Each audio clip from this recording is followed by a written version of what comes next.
simula ay inakala ni Carlito na simpleng rayuma lang ang kanyang sakit, kaya hindi niya ito pinansin.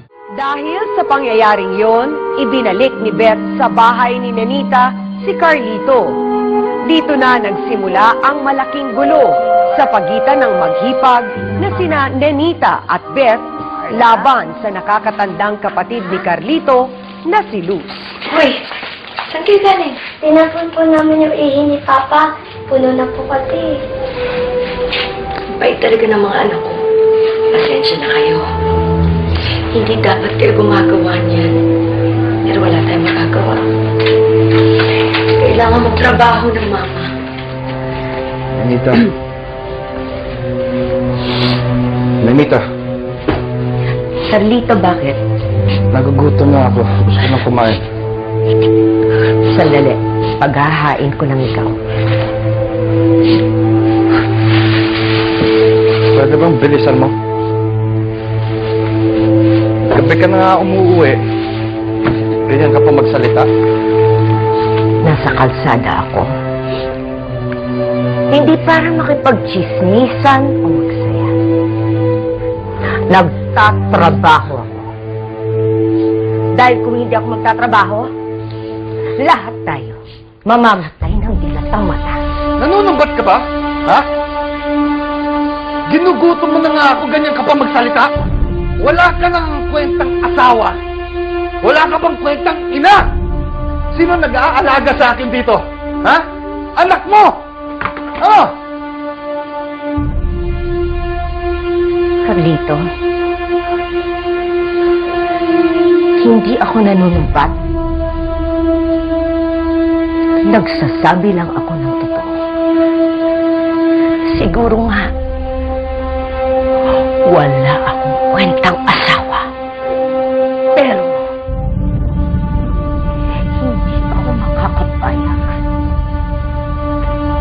Tawagin mo akong isang walang kwentang ina! Gutom ka! Eto! Isaksak mo dyan sa biting mong walang tigil sa kakapsak!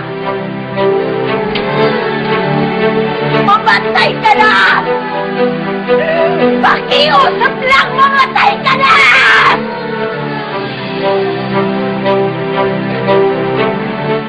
Sa kabila ng pagiging bugnutin ni Carlito, nanatiling buo ang pagmamahal ni Carla sa kanyang ama.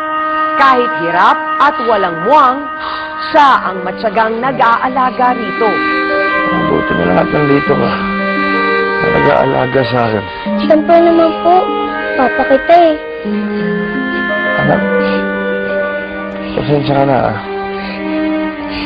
Dahil sa sakit ko, tumigil kayo ni Junior sa pag-aaral. Kahit yun po yun. Sabi naman po ni Nanay, pag gumaling na daw po kayo, mapag-aral na daw po kami ulit. Masakit po ba talagang puto mo, Pa? Sobra, anak, masakit talaga eh. Minsan nga nagdadasal ako para lang mamatay na ako. Wag, Papa. Ayaw po kita mawala. Mahal po kita. Alam ko po, gagaling ka. Gagaling ka po. Hindi na po ako nag-aaral. Dito na lang po ako lagi. Aalagaan po kita. Lagi po kitang pupunasan. Lagi rin po kitang hilutin. Hindi ka po mamamatay. Di ba po nag-promise na po sa akin? Pag nagtipo po ako, ikaw po sasayaw sa akin.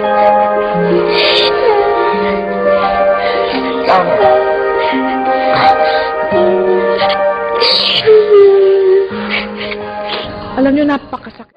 Sa'yo mga! Ang jowa mo! Upwas na ako na! Pasensya ko sa'yo! Hindi mo wala kita na sa paghihirap na ginagawa ko! Inutin ka na nga! Dapat sa'yo mo sabihin ka na! Paano mo kasama na ito? Hindi mo nalilan ko! Ito ang mabigat mong kapatid! Ang dapat dyan! Mamatay ka! Mamatay ka! Wala kang karapatan! Ano magaling ko? Ba? Ang may karapatan sa kasalang pagmura-murahin ako?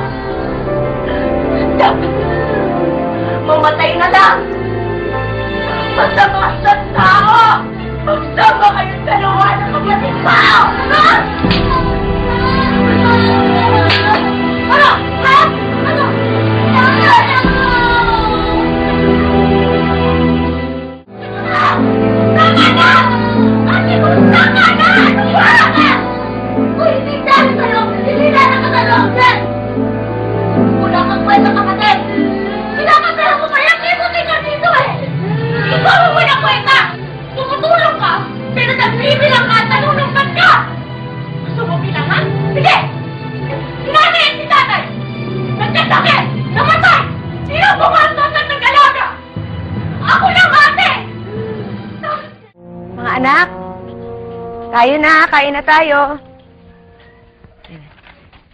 Ninita?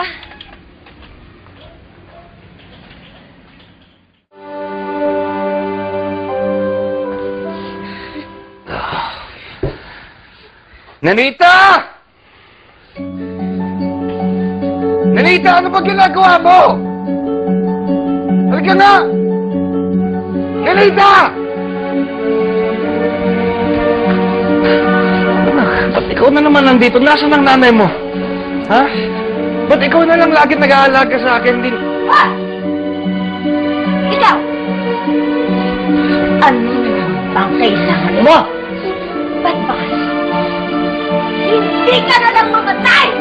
Nang matapos na lahat ng paghihirap natin! Ngayong ay... Ako mamatay sa'yo! Ayaw! Ano? Sige na lang ako! Ano? Hindi dapat niya mamatay! Hindi dapat niya mamatay! Mama! Maawa ka naman kay Papa! Asawa mo siya! Papa naman niya ni Junior! Bakit mo kasi hindi mo siya alagaan? Kung hindi mo na siya mahal, ikaw ang walit! Ikaw ang mamatay! Kahit anong mangyari, hindi ko iwan si Papa! Kahit mamatay siya, tatabi pa rin ako sa kanya!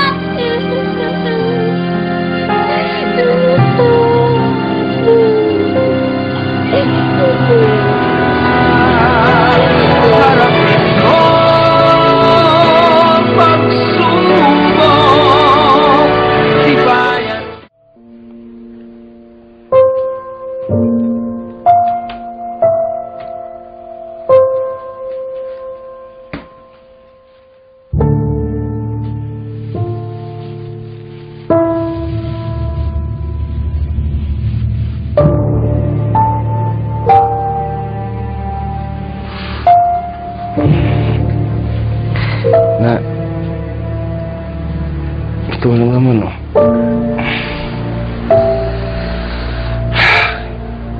Manhead na yung katawan ko, eh. Paano naman sa kanan, please?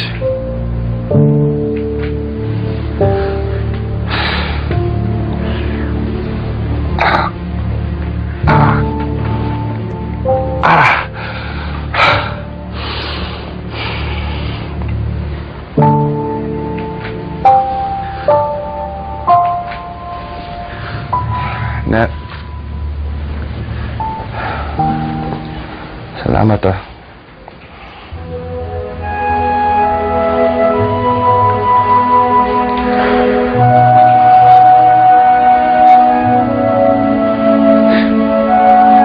Tagal kong hinintay ang salitang yan. Tagal. Salamat din dahil sa salitang yan. Alam kong may dahilan para manatili ako dito sa tabi mo. At pati na rin ang mga anak natin.